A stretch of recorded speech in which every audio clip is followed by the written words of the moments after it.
we're going to go and get started. I want to welcome you guys to the Pro Football Hall of Fame in Canton, Ohio. My name is Jerry Shockey. I oversee all the youth and educational programs here at the Pro Football Hall of Fame. We're glad you guys could tune in to the first program of this school year of our Heart of the Hall of Famer series, which features our Hall of Famers.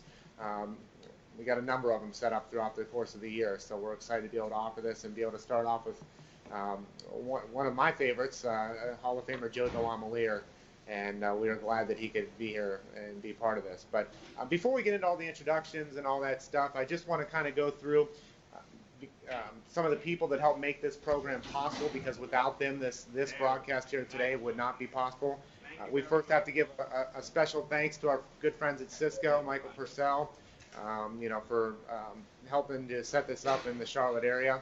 Without them, today wouldn't have been possible. And then also a big shout out to our friends there at Charlotte-Mecklenburg, the school district too, because they are the ones hosting Mr. DeLamielleure. So we are happy that they were able to do that for us. And then last but definitely not least, our unsung heroes that you guys always talk to in the background, our good friends here in the state of Ohio, eTech Ohio, which helps bridge all this, all these connections together, and they're the ones that you guys probably been talking to on the phone to make sure that this gets possible. So Derek and Jason and Josh and all my friends there, I want to say thank you in Columbus for helping making this possible. Obviously, we can't do this without teachers, the tech coordinators, the teachers, the coordinators for the program. There's every video conference broadcast seems to have 3 or 4 different contacts with each school. So we want to thank all of you for your efforts to help make this possible. But last but definitely not least, this isn't possible without the students. So we want to say thank you to all the students that are going to be participating here today. With that being said, what I'd like to do, just so Mr. DeLamielleure, as well as all the other schools that are participating, what I'm going to do is do a roll call of the schools. And when I call on your school, feel free to unmute your mic at that time and give a big shout out if you want to. Show some school spirit, give a scream, yell. Teachers, make sure you close your classroom door, your library door, just so they're not distracting other students in your school. And I apologize to your administrators in advance for allowing your students to scream in the school. But with that being said, let's start off again. Hopefully they got connected. Let's go to Gloucester. Are you there in New Jersey? Yeah! Gloucester, that was weak. Let's try that again. Gloucester. Yeah! All right. Thank you, Gloucester. Let's go to, I know they'll be enthusiastic. Let's go to, stay in New Jersey. Let's go to RT Cream Family School. Let's hear you guys.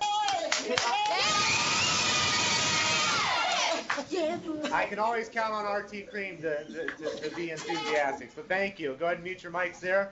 Let's come back to the state of Ohio, and let's first go to Heskett Middle School in Bedford. All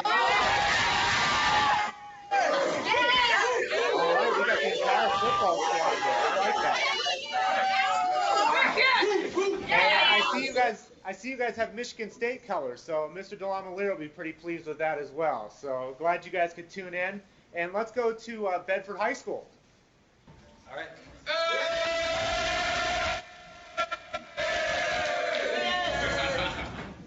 It's Friday, football day. I can tell you guys are players. You got your ties on and everything. You're ready. You guys gonna win?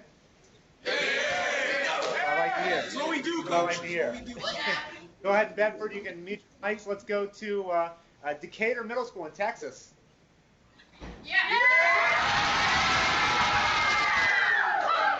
All right, we got some enthusiastic groups here today. It's going to be a fun morning. I like this. And go ahead and mute your mics, Decatur. Let's go to Westbrook Intermediate in Texas. 1, 2, 3, All right. Thank you, Westbrook. And last, but, well, excuse me, not last, but let's go to Riverton High School in Kansas. No, guys. Okay. Yeah! Okay. Thank you, Riverton. And let's go to Peabody in Kansas as well.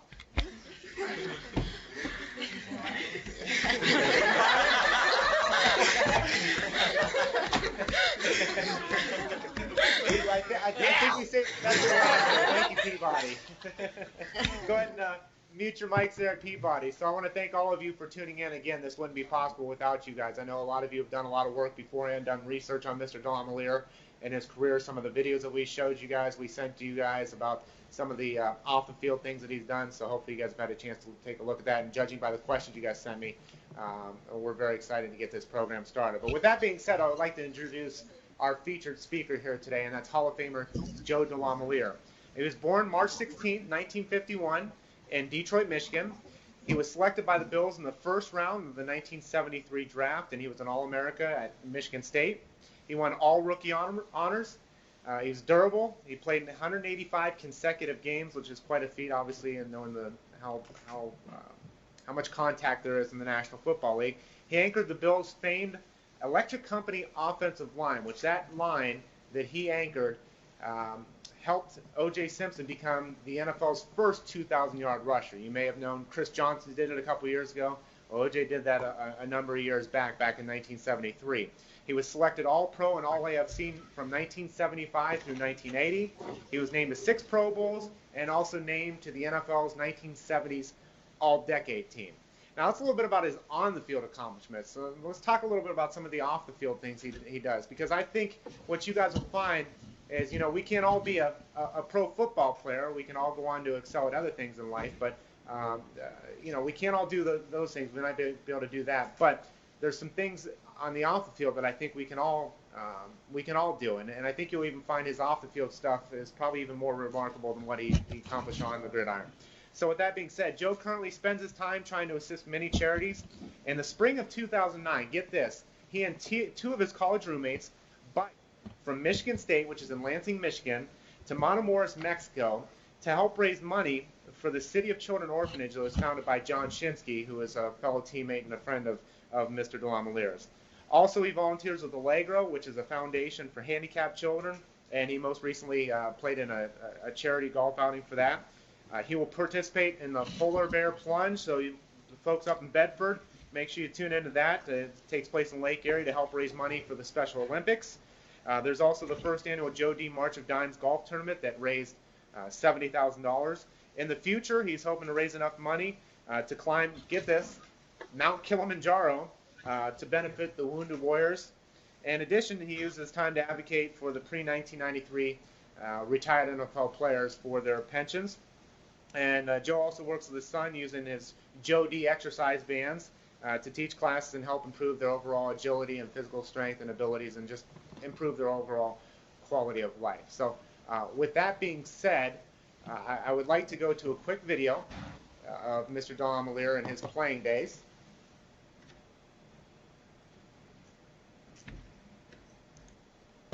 Guard Joe DeLamielleure was the anchor of 2 all-time great offensive lines. The Electric Company in Buffalo turned on the juice, running back O.J. Simpson. Joe also led an offensive line in Cleveland that blocked for NFL MVP Brian Sipe and 1,000-yard rusher Mike Pruitt. DeLamielleure would never miss a single game in his entire NFL career, one that was filled with personal awards. An 8-time All-Pro, he played in 6 Pro Bowls and was named the Offensive Lineman of the Year in 1975.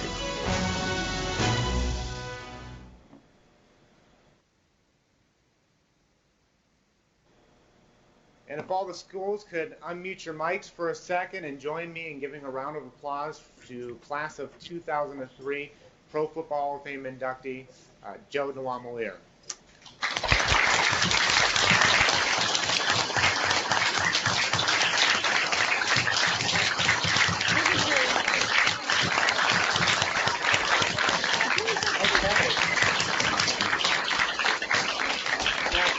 All the schools, and mute your mics, please.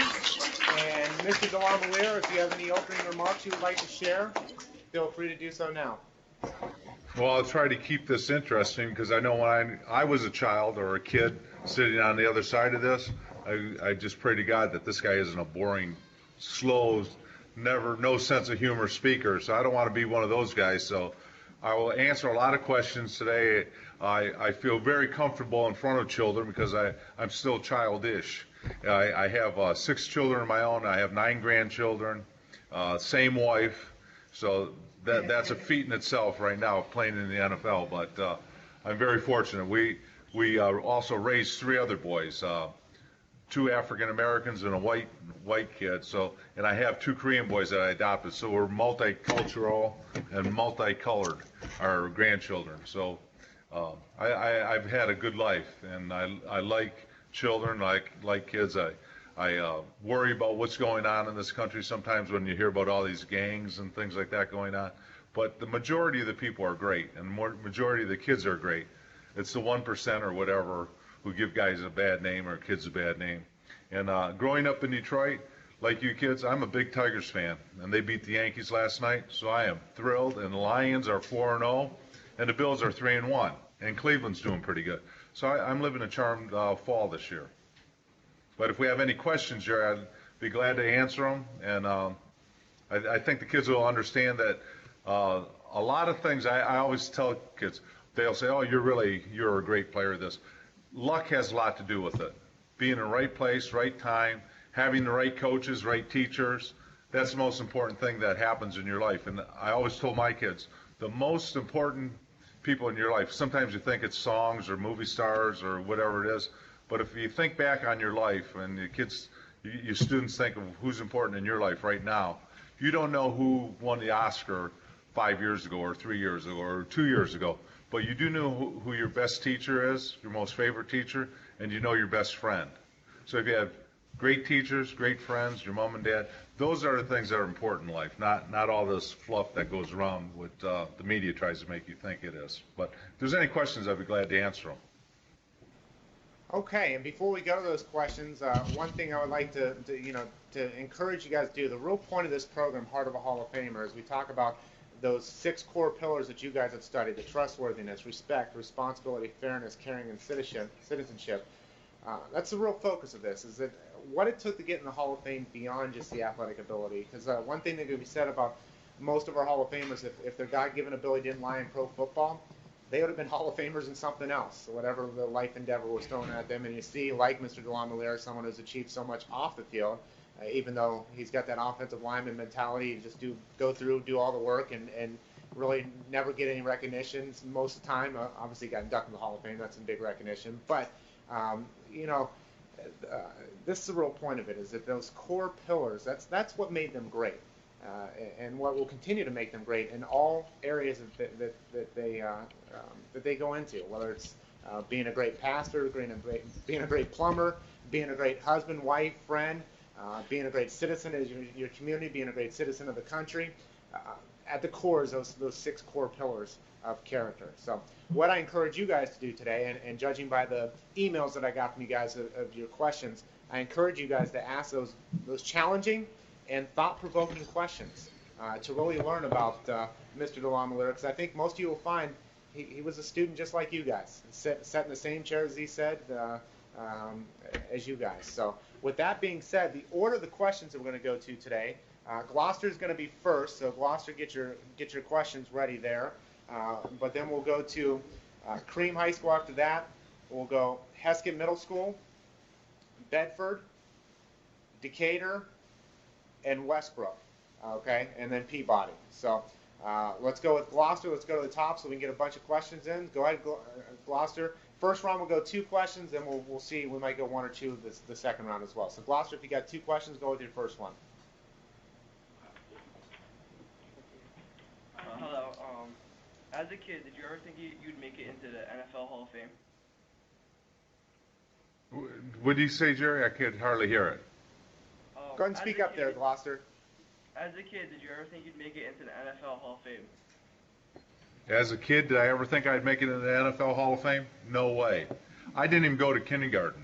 My dad told me kindergarten was overrated. I'm one of 10 kids. I'm the 9th of 10 kids. My dad went to 3rd grade. My mother went to 8th grade. And we had a bar in Detroit where all the kids worked at. And my dad told me he needed me to come and fill the salt and pepper shakers and mustard and ketchup bottles. He thought that was more important than going to kindergarten. He said, you don't need that stuff. I need you here at the bar. So I didn't even go to kindergarten. I went to 1st grade, could barely spell my name, as you guys see how hard it is. I could spell Joe Philco. That's the only thing I could spell when I went to 1st grade. Philco was our refrigerator. And my mother said, just write Philco there, you'll be okay. So I went to first grade totally unprepared for school. And I had great teachers. And when I was in fifth grade, my fifth grade teacher was throwing passes to all the kids in the class, and I caught the ball better than anybody. I was a decent athlete. So the nun called me into school. I went to Catholic school. She said, Joseph, I want to talk to you. And I'm thinking she's going to get on me because I got 4 older brothers who really didn't behave too well in school. So they'd always, you're not like your brother Tom, are you, Joseph? No, I'm not, sister. Or Dave? No, sister. I hope not, Bud. You should go down the whole list. So I thought I was going in there to get in trouble. And I go in there and she says, look, you got a special gift, and you're different than the rest of the kids in your family, and we're going to start praying for you. So you keep your nose clean, go to school, study, and keep playing sports. Something good's going to happen to you. Now, a nun told me that in fifth grade, and that kind of motivated me to think, hey, I am a little bit different than the rest of not only the kids here, the rest of the kids in my family. And I just was happy to go, like, play in high school. I thought if I could start in high school, I'd really be something. Then when I actually got offered a scholarship to Michigan State, I was the first kid in my family to go to college. I was just glad to be at Michigan State, and I just took basically one step at a time. And by the time I was a senior, I got drafted in the first round of the NFL, and I was just saying, God, please let me just play one game in the NFL. I'll be happy. One game, let me start. I started the first game my rookie year, and I just kept doing that game after game, play after play, practice after practice. All of a sudden, I played 13 years. And it wasn't some big vision or some goal that I dreamt to be in the Hall of Fame. That would be a dream that I thought would never happen. But I never thought of it for 1 second until I got out of football, and they said, hey, you got a shot at getting the Hall of Fame. Then I started thinking about it a little bit, how great it'd be. And even then, it took me 13 years to get in. I never thought in a million years I'd get in Hall of Fame. And when I got in, I couldn't believe how humble, not only, a lot of the guys were, 90% of the Hall of Famers are just, they're unbelievable people. And they're humble, and they have the same story. Nobody in a million years thought they'd get there. And it wasn't a goal of mine either to ever get in the Hall of Fame. My goal was to do good every play. And that's how simple it was. I kept it simple. Do good one play at a time, one step at a time. And I never looked in the future, and I never looked behind me when I made a mistake. I said, okay, I learned from that. I didn't dwell on it. I just went on to the next play. And that's what made football easy. Okay, thank you, Gloucester. Go ahead with your second. What was it like to block for a great running back like O.J. Simpson? Easy. Very easy. I was lucky. When I went to pro football and college, I mean, I played with, at Michigan State, I played with a guy, I'm sure nobody had heard of him, Eric the Flea Allen. He broke the national rushing record. He had 375 yards in one game against Purdue. And then I thought, hey, I go to Buffalo, and this guy, O.J. Simpson's playing there. I'm thinking to myself, all these running backs are always good. Then I go to Cleveland, the two Pruitts and Calvin Hill. I played with all those great running backs. But then when I look back at it, I was really always placed on a line that had great running backs behind me. I don't know if I made them or they made me, but I can assure you, there are a lot of right guards who could have played in front of those guys and done just as well as me. But O.J. was great, and all the players I ever played with were great. Okay, thank you, Gloucester. Let's go to Cream. You got your 2 questions? Go ahead.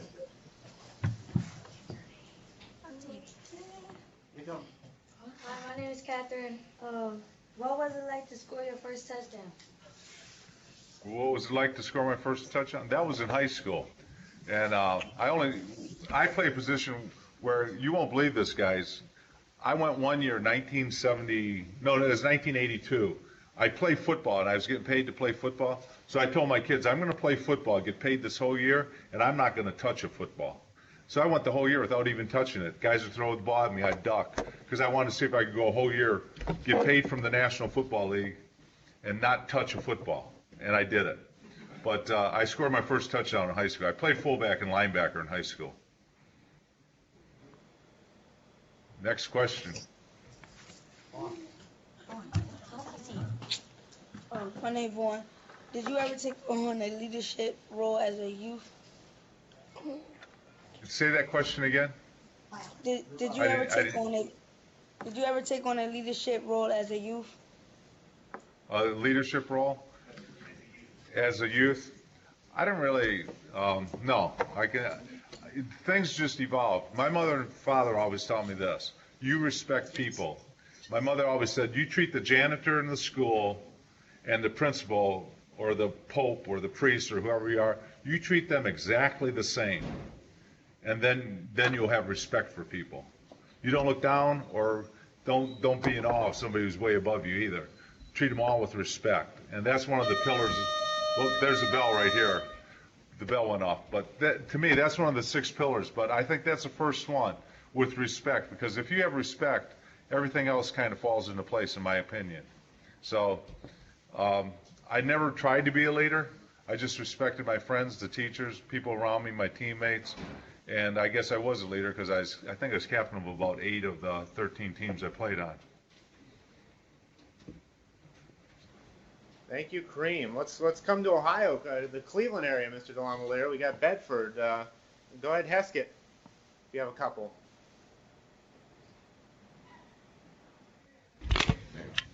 What life lesson do you want to pass on the most to present-day young adults?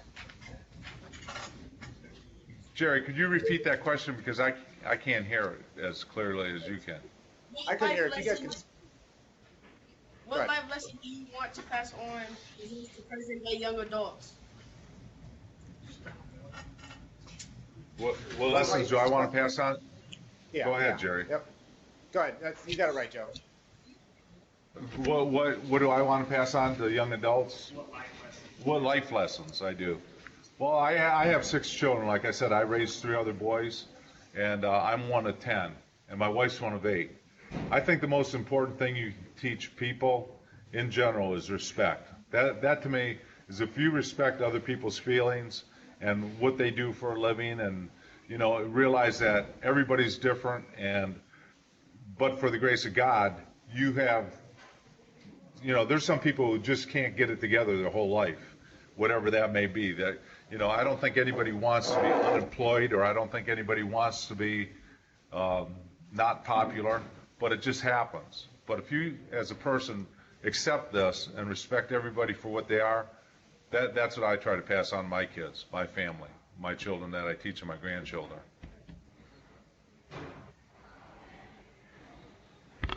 Right, Bedford, do you have another one? In your mind, what does a successful athlete look like?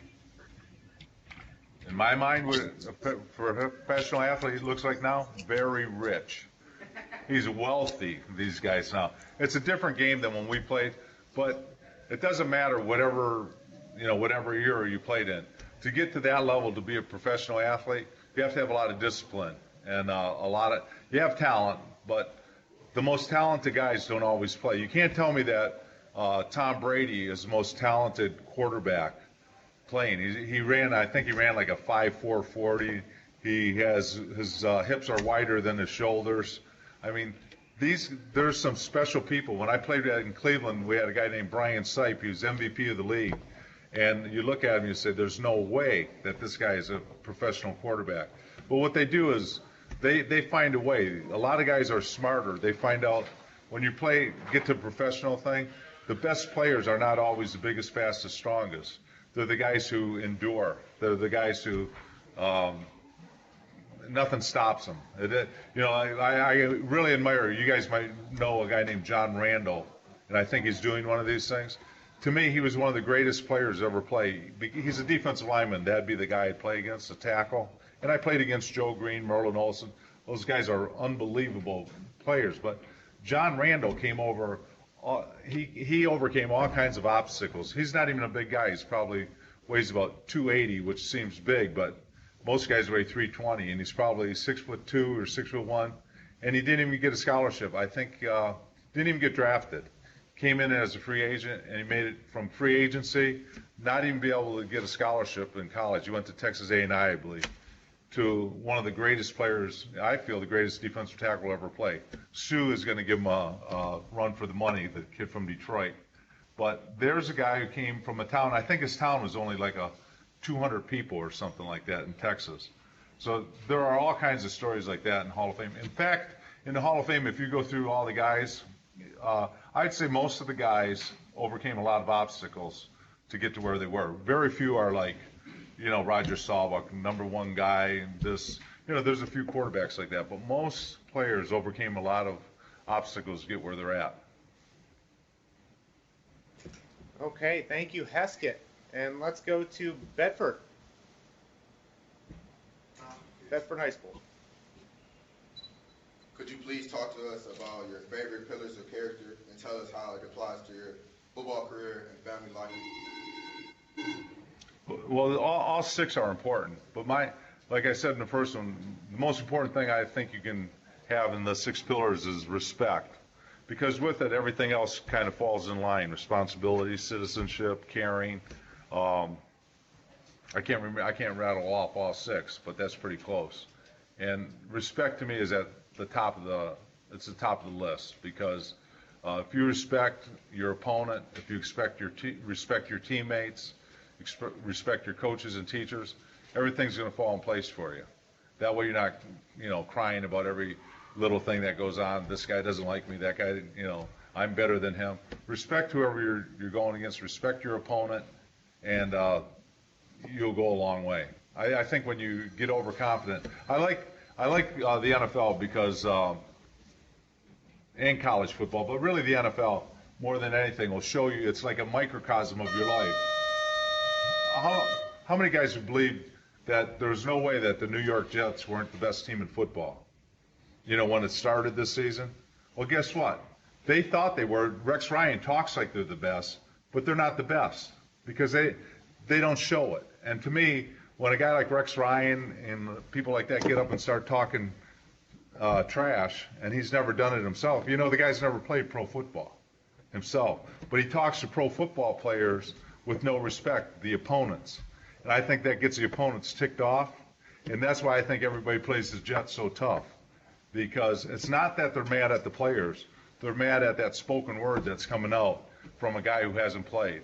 And I think when they go in there, the guys who oppose the Jets say, hey, we're going to make them respect us because they don't respect us. We're going to make them respect us.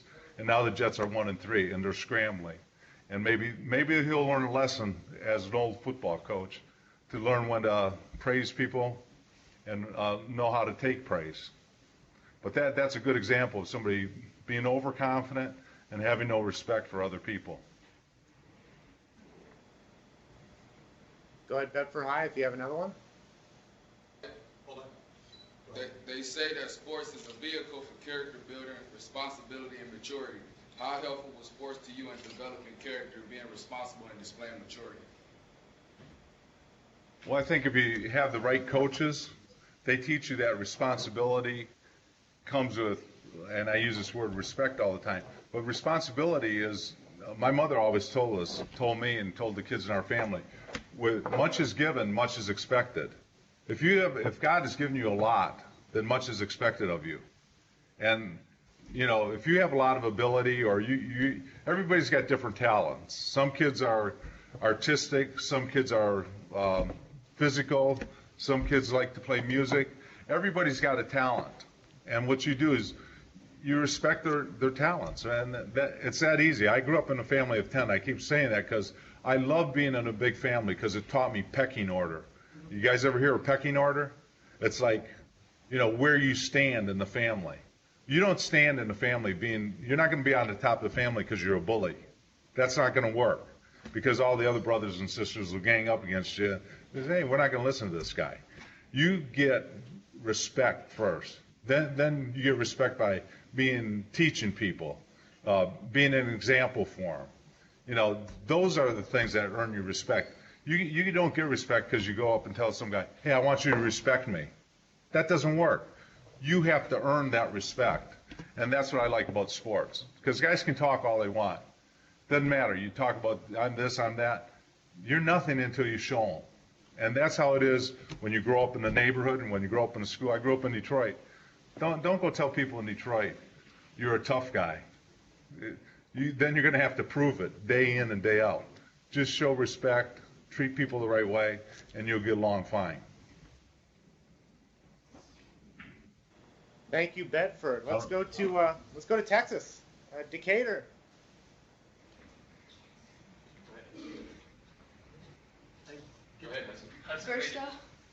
First off, I would like to say go Rangers.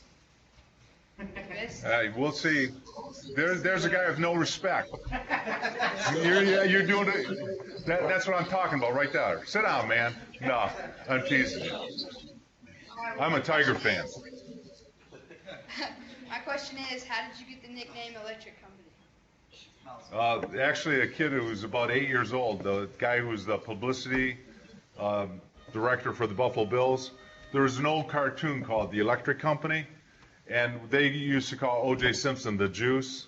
So the 8-year-old boy said to his father, he said, "Hey, Dad, I got a cool nickname for O.J. Simpson and the offensive line.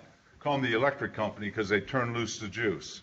And that's how it came about. An 8-year-old kid watching a cartoon. That's where it came from.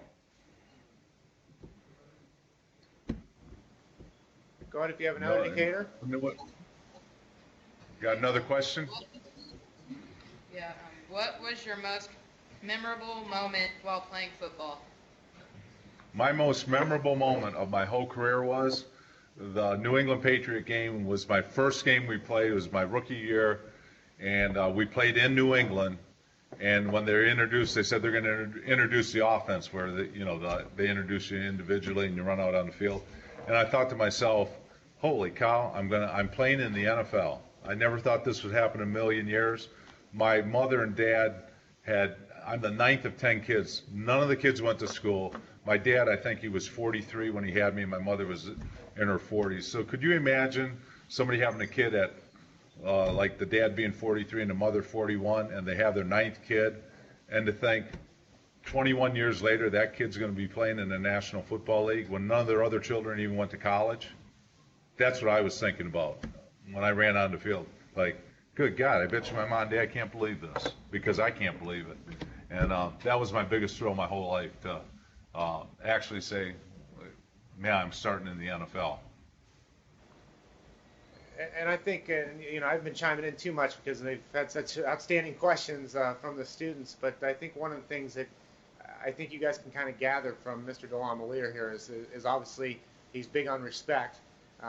But number two, I think one thing that defines Mr. DeLamielleure is humility and being humble. And then maybe it comes from playing in the offensive line.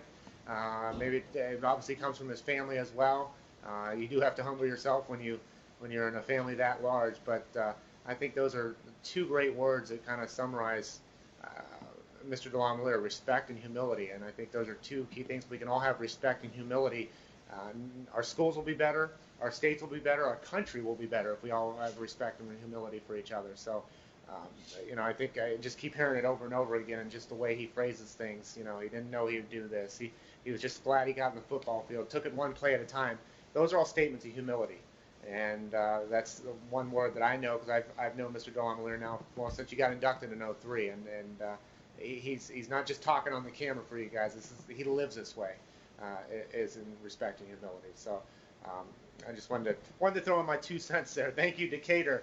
If we can go to Westbrook Intermediate, League City, Texas. Go ahead.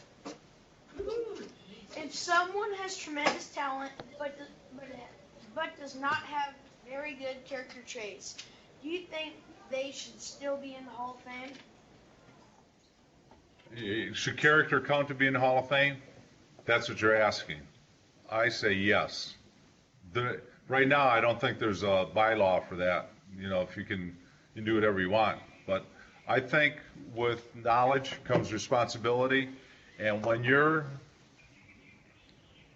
put on a pedestal, if you like it or not, if you play professional sports, even high school kids, once they find out that you're a good athlete, even at your age, I'm assuming you're in 6th, 7th, 8th grade, that question came from, you're put on a pedestal, and you're treated differently.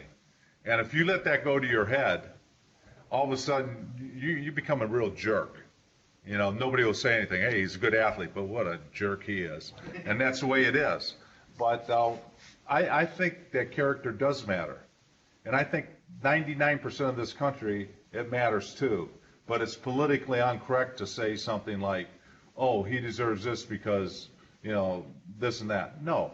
You have a responsibility to the youth of this country, to the games you play, to the schools you go to have responsibility and respect for, I keep saying that word, respect, but you have to, that's your obligation to do the right thing, because a lot of people are looking at you if you like it or you don't. Somebody said, I think it was, and I really like the guy, the basketball player, Barkley. He said, I'm not a role model for anybody. Well, unfortunately you are. Like it or not, you are. You shouldn't be. Your mom and dad should be your models or your brothers and sisters, but they're not. A lot of people have movie stars and athletes as their role models. I can tell you this, kids, if you keep doing that, you're going to be very disappointed, because a lot of guys aren't role models because they let it go to their head how great they are, and everybody tells you how great you are since you're 10, 11 years old, and they're still telling you that when you're 35, you start believing it. But the truth is, you do owe something back to society.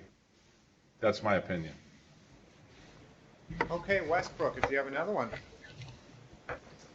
Do you think the NFL is wimpifying the game? As what? Wimpifying. Wimpifying? Well, put it this way. Guys who played in our era, we had to die, literally die. I know guys who are dead to make this game safer.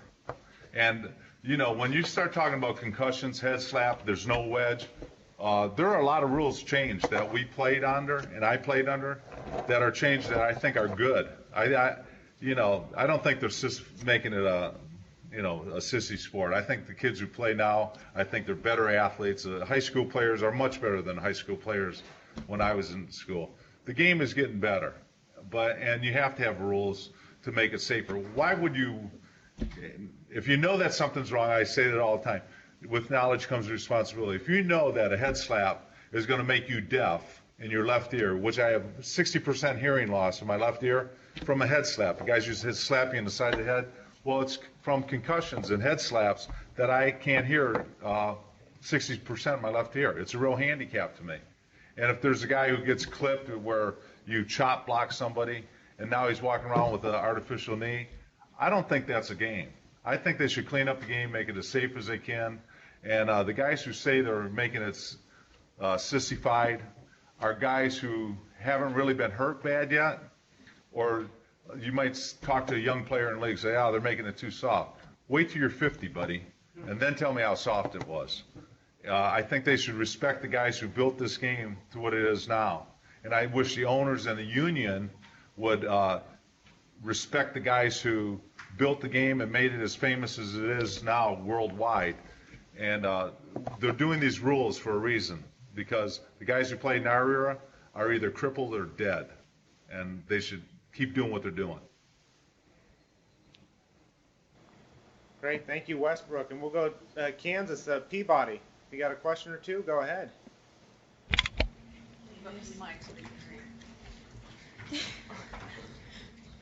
He's coming. What kinds of experiences did you go through in the NFL? What kinds of experiences? All kinds. I always said the NFL is a microcosm of life. You get the religious fanatic, you get the drug addict, you get the nice guy, you get the guy who's, you get every kind of person under the sun. You get white, black, gay, straight, anything you want, you're going to find in that locker room. And the good part about football is if you're going to have a good team, you're all going to have to get along together. And you're going to have to become a team, and you're going to have to care for each other and accept each other for what they are and try to make each other better. The one thing I like about football, almost more than any other sport, is it's such a team sport. If I'm a right guard and the guy who's a tackle next to me, he stinks, guess what? I'm not going to be a very good right guard. Or the center's not very good, he makes mistakes all the time. It's all linked to each other. If I'm a terrible blocker, O.J. Simpson is not a great runner, or Greg Pruitt, or whoever it may be. And it's the same thing. Or the quarterback throws the ball, but guess what? The guy's got to protect him. the guy running the pattern has to catch the ball, and there's about 3 or 4 chain reaction things that happen in one play to make it successful. And that's why it's the ultimate team sport. And that's why I really liked it. I loved playing it. And I loved how you could get a group of guys to come together and believe in one goal and sometimes reach it. Although I never played in a Super Bowl, but I played on some darn good teams.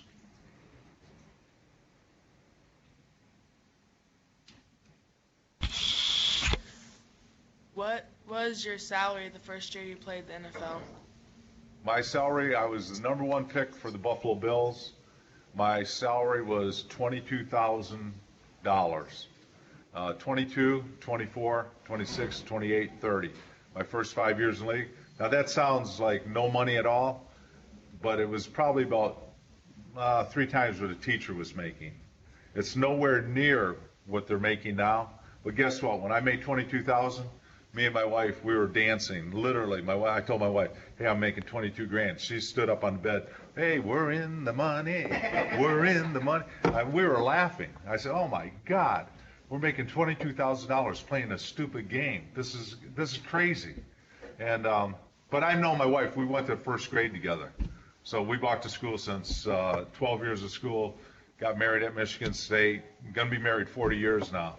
And actually, if somebody gave me $22,000 today, I'd still be singing that song. We're in the money, because we didn't make a whole lot. But $22,000 was that's what the number 1 pick got back then, and it was good. I was happy with that. I wish I made $1 million, but I can wish all day long. It's not going to happen.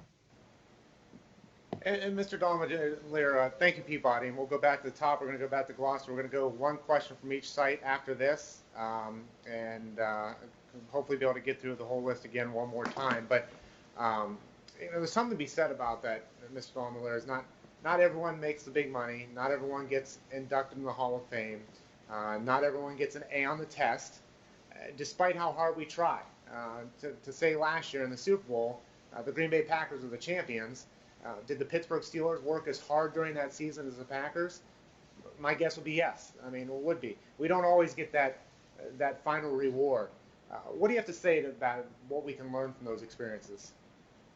Well, I think the hardest adjustment that athletes find in real life is in football. I'll use football as an example. You work out all week, or you work all week for one game, for one goal. It's answered in 3 hours if you won or you lost. In real life, it doesn't happen like that. When you're a kid, you study hard all week for school. There's so many other things that go into it. But in a 3-hour period when you play football, you know if you're a winner or a loser.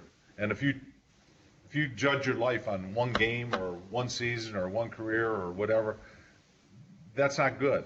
It's the effort you put into it. If you try the best you can, whatever that may be, and you get a C, that's all you can do. You can try the best you can, don't cheat, and play the cards you got. Okay, that's the way it goes. That's how it is. And I think if you go through life like that, you can be pretty satisfied. You can always want the greener grass. Hey, I want this, I want that. Well, just bloom where you're planted. Somebody planted you there, be the best you can be at that spot, and that's what I'd say about the whole thing. It'd make life a lot easier. And I can tell you, students, as an employer here at the Hall of Fame, if I were to get a resume of someone that showed that they were a straight A student throughout their career, and then I get a resume from someone that shows they were a B and C student, but you could see that they did all these other things, all these other activities that were enriching activities and whatnot, and you could just see that they were a hard worker. I'm most likely going to take that B or C student over that A student. In many cases, if they didn't show that they put an effort in their career. So it's not always about the A or B or those kind of things. It's Mr. DeLamielleure just said, it's how much work you put in, because a hard worker is always going to prevail in some way. It might not be that A on the test, but I guarantee you that A that you didn't get, I guarantee you that hard work is going to benefit you when you get in college, you go on in life and your career and things like that, because that's at the core of who you are. So with that being said, let's go back, Gloucester, with another question. One more from you guys. After you retired, do you want to go back to the NFL and play again? Say that again. After you After I played in the NFL? Yeah, actually I did. I played arena ball. I retired when I was 35. So some guy scammed me and I needed to get money. So I played arena ball for 2 years. Actually, I boxed 10 rounds and played arena ball that night here in Charlotte. I boxed at the Charlotte Motor Speedway, and then that night I played arena ball. And I wasn't even tired. I work out all the time. If somebody said, how often do you work out? I said, how often do you brush your teeth? I work out 2-3 times a day, at least. I do different things. I enjoy that. And when people used to say, oh, what a hard-working football player he is, I said, wait a second. I am not a hard-working football player. People who work hard actually have jobs, real jobs, policemen, firemen, teachers, people who really do things that are important. I'm playing a game.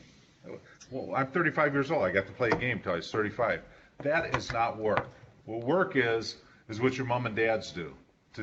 I used to see people when I was driving to work at Buffalo and Cleveland. I'm driving to the stadium to practice. I'm in a T-shirt. I can half grow my beard. I don't even need to have shoes on. I can have sandals on. And they say, I'm going to work? Come on. I'm going to play a game. And that's how I looked at the whole thing. And that's how you guys should look at playing sports. It's a game. It's not life or death. Nobody's going to die if you don't win. But if you're a fireman or a policeman or a teacher and you do the wrong thing, you're not watching, somebody could die. It is life or death. So that's how I look at all that stuff. I'm probably off the thing. That last year without a helmet, Jerry, I played without a helmet. It really threw off my concentration. Let's go. Thank you.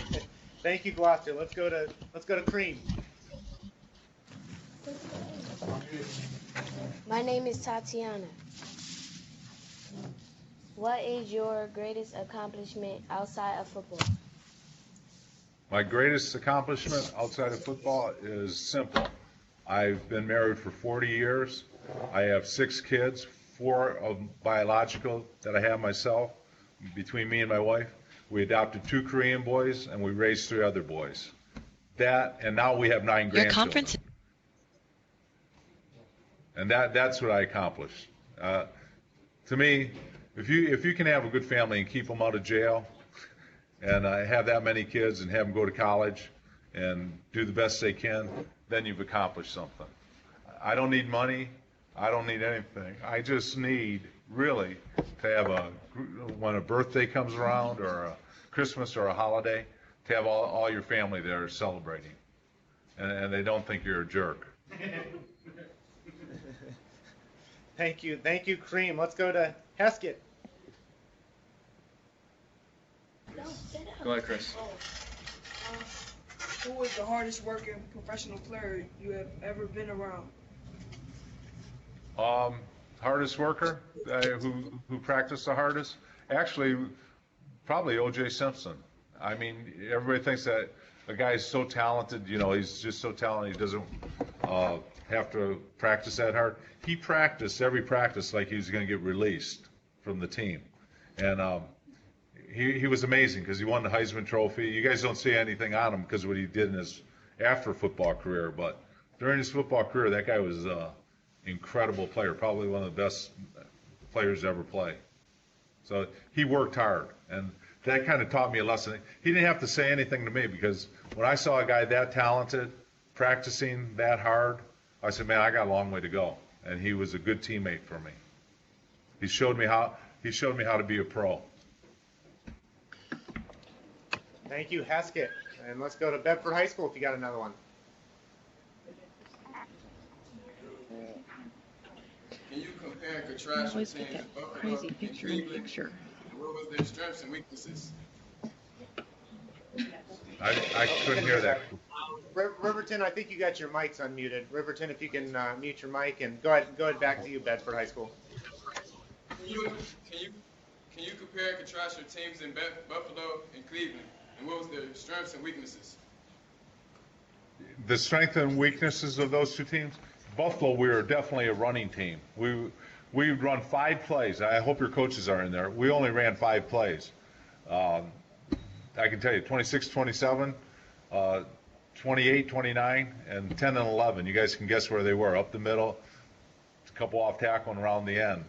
and we ran those 5 plays. We perfected them.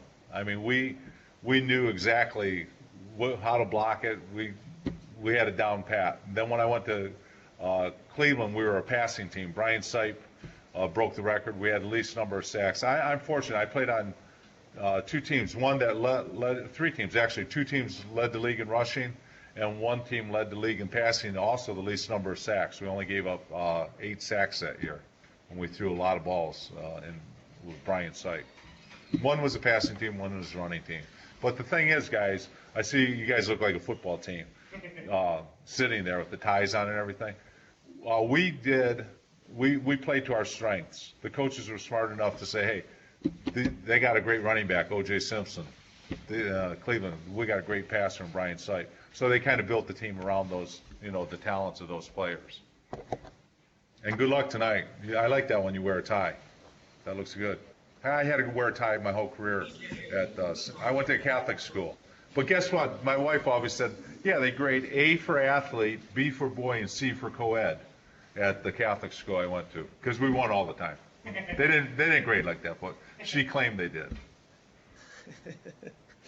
Thank you, Bedford. Let's go to Texas, Decatur.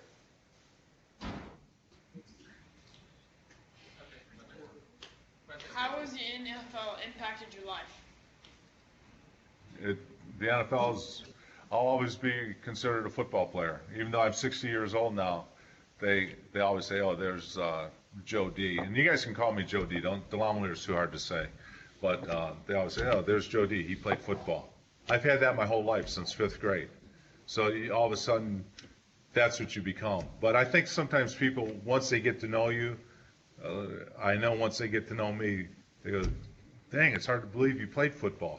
Because I think differently than a lot of football players. I'm not a macho, Camacho guy where, hey, you got to be the tough guy all the time. I'm kind of sensitive most of the time, especially with my kids. My wife always says she's got 7 children. I'm the 7th. But anyhow, I don't think you have to go around and act like a tough guy to be a tough guy. And so that's about that. The answer to that question. I forgot what the question was. What the NFL anyway. Teach you? But the NFL, it kind of makes you. It kind of defines your life. That's what you are. Even if you played 1 year, they say, hey, he's an NFL player. He played in the NFL. So that's what it does. And I think it may be unfair, maybe not, but sports didn't define Joe D. His character defines Joe D. Just to let you guys know that, because that's, like I said, it goes back everything that he does. He tries to do it at the best of his possible ability, whether that's again being a pro football player, was being a husband to his wife, whether it's raising 9 kids. Or whether it's fundraising for a charity that he's involved with that he's very passionate about. Again, it all comes back to those core character qualities. So, thank you, Decatur. Let's go to Westbrook. Yay! My name is Xavier. I wanted to know what it was like to face great defensive players like Mean Joe Green. It wasn't fun. Every time we fly over Pittsburgh, I get a funny feeling in my stomach. But yeah, it's a challenge because. First time I lined up against Joe Green or a guy named Deacon Jones, I go, oh my God, I'm playing against this guy. I can't believe it. I watched him on TV. Then all of a sudden you're playing against him. And nervous. I'll tell you what, I don't know anybody, they'd be lying to you if they said they weren't nervous. If you're batting against, the guy the Tigers got, Verlander, I'll guarantee you, I don't care who you are, if you go up to the home plate and he's throwing 100 miles an hour, you're nervous. And if Joe Green is going to be angry that day, you're worried. But, that's just the way it is. You're a human being and you have emotions and feelings, and that's how it is. Nothing changes. You're a kid. You're a kid while you're playing all this time. Nothing changes. Feelings, you can't change feelings. And especially the one of fear or happiness, things like that, man, that don't change. You'd be 60 years old, you could be scared of a dog. So that's a bit, that's how it is. Whatever those feelings are, that's what they are.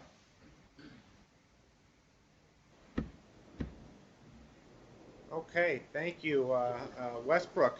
And let's go to, that was Westbrook, right? The last question? Yeah. Okay. I'll assume the silence means yes. Let's go Peabody. What motivated you to help with the charities and programs that you help with? My college roommate motivated me because when I was a freshman in college, they put me in with this guy named John Shinsky, and when he was 8 years old, his mother put him in an orphanage, and he's one of 11 kids, none by the same father. I believe that's how it was, none by the same father. So when his dad was 61 when he was born, and his mother was 22. So she kept him till he was 8. She couldn't handle him. She put him in Palmerdale boys' home. So he got out when he was 16. Somebody came and adopted him, a foster child, and he got motivated. He went to Cleveland St. Joe's when he was 16, started playing football, became real good at football and wrestling, got a scholarship to Michigan State. Him and I became roommates our freshman year, and I asked him when he was 18, I go, John, what are you going to do when you're older? This guy looked like a wolf. He was the meanest looking. You go online, shinskeyorphanage.org, write it down, and look at this guy. He's the meanest looking guy you've ever seen. And I go, John, what are you going to do when you're older? He says, I'm going to open an orphanage. And when I do it, I'm going to do it the right way. At 18, the way he said it, I knew he meant it. And so my wife and I got married at Michigan State, and I said, if I ever make money playing football, I'm going to adopt a couple kids. So I ended up adopting a couple kids. He actually opened an orphanage, and me and my 2 college roommates bicycled to Mexico 1,800 or 2,000 miles in 18 days. And guess what, guys? I never even rode a bike. I practiced like 10 days before that. My rear end, I couldn't even sit on it. And then as soon as we started on the 50-yard line at Michigan State, and we're 3 miles off campus, and I asked my 2 buddies, how much farther? They go, how much farther? You idiot. We got 1,997 miles to go. I go, oh, God, I bit off more than I can chew. But guess what? I made it. One day at a time, one pedal at a time. Go with the Shinsky Orphanage, SHINSKY, orphanage.org, and you'll see why I got into helping them. It's an amazing story. It was on the Butler-Michigan State game before the game. It was a pregame 2 years ago in the Final Four. But go there and look at it. You'd be really impressed. Yeah, teachers, I sent you all the link to that orphanage. I really do encourage you guys to have your students watch that. It really is inspiring, and as Joe says a couple times, grown men do cry, and I teared up every time I watch it. So it really is inspiring. Just I guess another word that would define Joe D is selfless, and that's just if we all had that attitude, we wanted to help somebody else out for no other reason. Believe me, that was hard. Yeah, I mean that when these kids understand, you don't understand. I never rode a bike. I grew up in the city of Detroit. We walked to the grocery store, walked to the laundromat. A bicycle, my mother would say, I'm not going to give you a bike. You get killed in traffic. So my buddy asked if I'd do this bicycle ride. I said, yeah, no question I'd do it. Thinking, it can't be that hard. Then when I sat on the seat, I go, oh my God, the seat's only this narrow, my butt's this big. What are you going to do? And I made it though. And that we laughed all the way down there. We had a blast. We were 18 again. And we were 58-year-old men riding 2,000 miles through the country. And know what I learned from that lesson? Going through the country, you'd ride all day. We do 120 miles a day. They let us stay at the Holiday Inn Express, all these places. You go in, you turn on TV, all you hear is bad news. I mean, it was horrible. The flu was going on then, people are dying, this and that. But then when you get out on the road, people pull up to you while you're driving. Hey, buddy, you need some help? Where are you going? Oh, we're going to an orphanage. Oh, here's some money for an orphanage. Here, whatever we can do to support you, let us know. That's how the real world is. If you watch TV, Fox News, you're going to be the most depressed human being in the world. Nothing's good. Go walk the streets. It's pretty nice out there. And I think if you guys heard him say, as he's talking about that trip, he took it one pedal at a time. Did you hear him say that about football too? He took it one play at a time. That's the attitude that he took, and he accomplished it as well. Made it all the way there, and made it for all the way to Matamoros, Mexico, and as they say, the rest is history. So, and he continues to help raise funds for that orphanage as well. So, I think that's just says something about his attitude. Just one play at a time, one day at a time, one step at a time, one pedal at a time, of how Joe carries on his life in a sense. So I see it as about 11 o'clock, so we're going to come to a close here. But I wanted to ask. The conference is about to end. That's our 5-minute warning. So from the bridge. So do you have any closing remarks that you'd like to share with these students about character or something maybe we didn't touch on? Well, some of the things that my wife has a lot of good sayings, and the one that my mother always said, with knowledge comes responsibility. When you know something and you know it in your heart,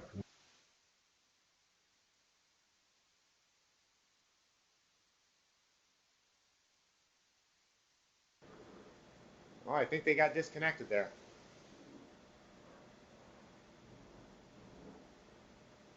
Joe, are you there? Good thing that happened at the end of the conference. So my apologies for that abrupt ending, but I'm sure it was something very dramatic that Joe was going to say there. But again, I think one of the things we can say about Joe D is that, again, respect, selfless, humility, and all those things that that Joe represents, that he carries in all elements of his life. Those are his core character qualities that help him carry through. So we greatly appreciate you guys' attendance here today, some great questions that we had here. Again, I'd like to thank Gloucester, RT Cream, Heskett, Bedford, Decatur, Westbrook, Peabody, and Riverton for making this program possible. If it wasn't for your guys' hard work and your preparation and things like that, this does not take place. So thank you very much. We appreciate that. We also have to thank our friends at Cisco, as well as Charlotte Mecklenburg, and then our friends at E-Tech Ohio. So with that being said, I know he's not connected right now, but if you want to just shout thank you, maybe he will hear you in Charlotte. So if you want to unmute your mics and give a cheer, go ahead.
Westbrook. Did I hear Joe? Yeah. Can you hear me? Okay. Yeah, you guys got disconnected there. They just gave you a 30-second standing applause, Joe. So thanks for coming back. 25 more than I've ever gotten in my life. So it's 25 seconds more, maybe 28 seconds more than I ever got in my life. But thank them. So go ahead with your closing thought that you were saying. I was just saying, respect people, and I've said it all through the thing. And don't take your life so serious either. I mean, don't be a Fox News watcher and the whole world's bad. It's not. It's a good place. And the truth of the matter is, if you walk through the school, most kids have a lot of friends, and it's fun to go to school. And just enjoy life. That's the bottom line. No one's getting out of here alive, kids. So enjoy what you got. That's true. Very true. So, Joe, on behalf of the Hall of Fame and everyone that all the staff members here, you're in here so much. So I want to say thank you for taking time out of your day. I don't know if you guys know, he's driving right now. As soon as he gets done with these two broadcasts, he's driving from Charlotte, North Carolina, up to Buffalo to watch the Bills play this weekend. So thank you for taking time out of your busy life and talking with them today. And if you guys want to give another round of applause, go ahead, so we can hear it again.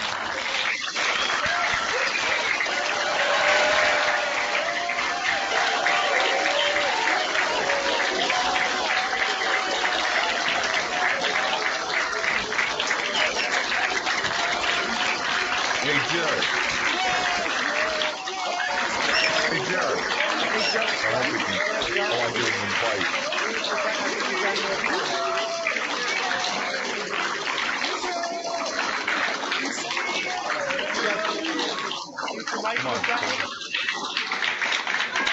Can he talk?